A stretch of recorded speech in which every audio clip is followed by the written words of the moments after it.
तमाम देशों को अगर आप समझने की कोशिश करेंगे तो चीन एक ऐसा बिंदु बन गया है जिसके खिलाफ लामबंदी करते हुए कई मुल्क आपको नजर आएंगे।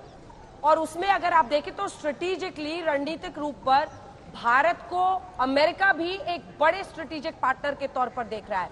ली कियांग का स्वागत करते हुए प्रधानमंत्री नरेंद्र मोदी खादी का स्टॉल उन्हें भी देते हुए, गांधी का संदेश इन्हें भी अच्छे से समझाते हुए, साबरमती का आश्रम दिखाते हुए, अहिंसा का पाठ पढ़ाते हुए, अहिंसा की बोली। और इसी के साथ देखिए इस पूरे डॉक्यूमेंट में यह भी कहा गया है कि किस तरह से तमाम देशों को कॉन्फ्लिक्ट को लेकर रेजोल्यूशन करना चाहिए, डिप्लोमैटिक रास्ता, बातचीत का रास्ता।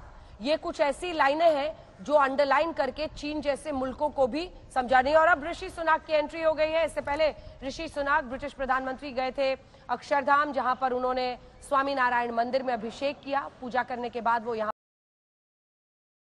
सोचिए कि भारतीय मूल के पहले, हिंदू धर्म को मानने वाले पहले ब्रिटिश प्रधानमंत्री, लेकर प्रधानमंत्री बनने वाले यूके के पहले, अक्षता भी इनके साथ गई थी। I am a proud Hindu. जब भी, बल्कि जब वो एक राम कथा के आयोजन में गए, शुरुआत की थी अपनी, जो उनकी दोनों बेटियां हैं उनको भी भारतीय संस्कृति और भारतीय परंपराओं में बहुत वो जानकारी देते हैं और उसमें रूटेड है उनकी दोनों बेटियां भी। तो अपनी संस्कृति, अपनी जड़ों को लेकर 1980 में, 43 साल इनकी उम्र है, 1980 में इनका जन्म हुआ था एक पंजाबी जैन वैश्य परिवार में।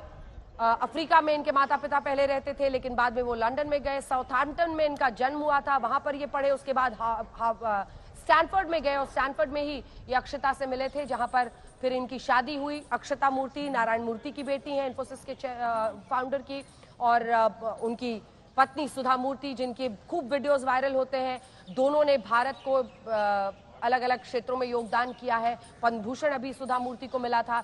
तो परिवार से भी, अपनी पत्नी के जरिए भी उनका रिश्ता भारत से लगातार जुड़ा हुआ है। और जी, आप हाथ उठा रहे थे, जल्दी से बोले। देखिए, व्यूअर्स को हमें ये एहसास करना चाहिए, इंग्लैंड की हजारों साल की हिस्ट्री है। उस हिस्ट्री में अब पहली बार नॉन क्रिश्चियन और भारतीय मूल का इंसान उस देश का लीडर बना है जी। अभी तक इंग्लैंड में कभी भी इनके, और सबको बहुत गर्व की अनुभूति होती है कि जिस देश ने सालों तक यहाँ पर राज किया, वहां पर आज एक भारतीय पूरा देश चला रहा है।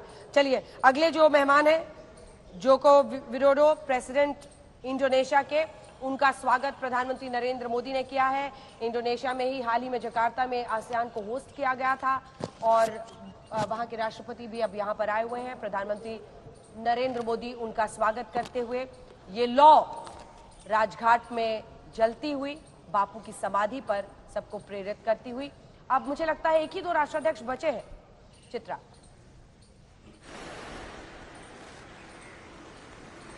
जी अंजना, एक ही दो राष्ट्राध्यक्ष और बचे हुए हैं और चूंकि राजघाट पर इस वक्त मेरी मौजूदगी पास में ही है, जिस तरह की तस्वीरें इस वक्त हमारे तमाम दर्शक देख रहे हैं, ऋषि सुनक का यहाँ पर जिक्र हो रहा था, तो मुझे लगता है इतिहास के कुछ पन्नों को टटोल कर देखने की जरूरत है, जिसके जरिए हिंदुस्तान आगे बढ़ेगा।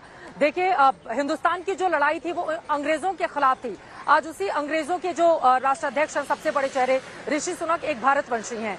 जब आजादी की लड़ाई हम यहाँ पर लड़ रहे थे, उस समय समय पर गांधी जी की ओर से जिस तरह की बातें कही गई, चाहे 1921 में ये फैसला लिया गया, 22 सितंबर, यही सितंबर का महीना साल 1921, कि वो सिर्फ एक धोती में ही अपनी जिंदगी को आगे बढ़ाएंगे और तब तक ये लड़ाई जारी रखेंगे जब तक हिंदुस्तान को आजादी नहीं मिल जाती। 1931 में, चूंकि इतिहास के ये वो पन्ने हैं जो बताते हैं कि इंग्लैंड के साथ हिंदुस्तान का रिश्ता किस तरह से रहा है, और आज जब हम 5वीं बड़ी अर्थव्यवस्था बनते हैं तो हम इसी इंग्लैंड को पीछे छोड़कर उस 5वीं शक्ति के रूप में विश्व में अपनी उपस्थिति को दर्ज कराते हैं। ऋषि सुनक के तौर पर यकीनन हिंदुस्तान के लिए बेहद गर्व का ये क्षण है, ये पल है, लेकिन हम सब जानते हैं कि वर्तमान समय में इंग्लैंड बहुत सारी क्राइसिस से गुजर रहा है। वहां पर आर्थिक तंगी की स्थिति, कई ऐसे शहर हैं जहां पर देखने को मिल रही है। ऐसे में भारत का उदयमान होना, और ऋषि सुनक जब हिंदुस्तान आ रहे थे, उनकी ओर से भी तीसरी बड़ी अर्थव्यवस्था को लेकर भी अपनी बात कही गई। हिंदुस्तान कितनी तेजी से आगे बढ़ रहा है, इसके नेतृत्व में किस तरह से बहुत सारी चीजों का समाधान समाधान हो सकता है,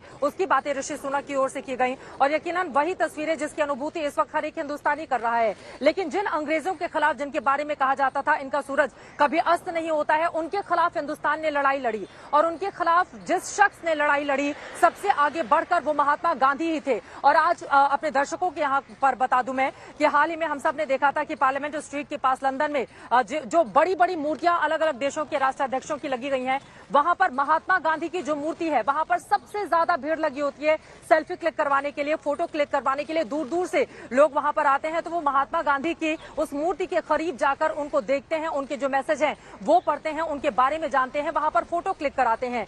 तो इस तरह की शख्सियत महात्मा गांधी रही है। अगर दुनिया के किसी भी मुल्क में हम जाएं, आज हम भारत की बात कर रहे हैं, यकीनन जिस तरह से भारत के गौरवगान को लेकर सरकार भी आगे बढ़ रही है। नाम में भी हमने देखा प्रधानमंत्री के कल जब नेम प्लेट लगी हुई थी तो उसमें भारत लिखा हुआ था।